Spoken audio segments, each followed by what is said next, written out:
ओम शांति आज साकार महावाक्य 2-1-2026 मधुर संतान माने तुम मान परस्पर मध्य बहुत बहुत आत्मिक स्नेहयुक्त संबंध रखा केबे भी मतभेद आसबार नहीं। प्रश्न प्रत्येक ब्राह्मण संतान निज मन को केउ प्रश्न पचारिबा उचित। उत्तर निज मन को पचार मु ईश्वर हृदय स्थान पाई। 2 रे मु केते दैवी गुण धारणा करिछि। 3 रे मु ब्राह्मण होई ईश्वरीय सेवारे बाधा सृष्टि करू नहीं तो। 4 रे सर्वदा क्षीरखंड होई श्रेष्ठ स्थिति रे रहुछि।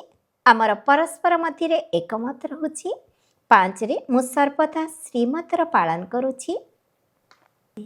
धारणा पाई मुख्य सारांश 1 नंबर बापदादा हृदय रे स्थान पाइबापी मन वचन कर्म रे सेवा करने को हेबो।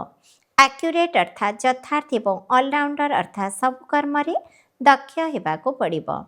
2 नंबर एभली देही अभिमानी हेबाको पड़िबो जेपरी कौनसी भी पुराना संबंधी मने पड़ू नथिबे।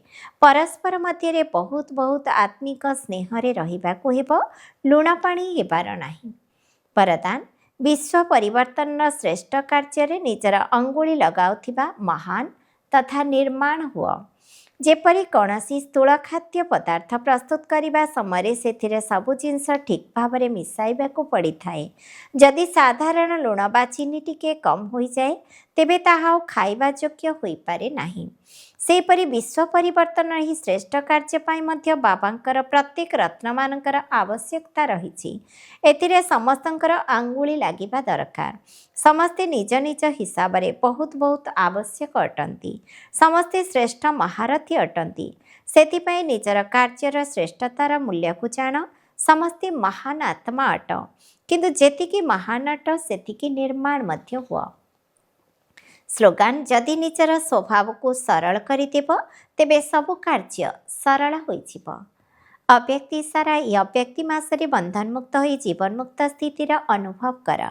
जीवन निर्वाह करिबारे समय परिस्थिति और समस्या गुड़िक संकटापन्न होइथिले मध्य वायुमंडल 2 गुणा दूषित होइथिले मध्य तार प्रभाव मुक्त रहिबाको हेबो एवं सबु प्रकार भिन्न भिन्न बंधन गुड़िक ठारू मुक्त रहिबाको हेबो। जेपरि गोटिए भी सूक्ष्म बंधन नथिबो।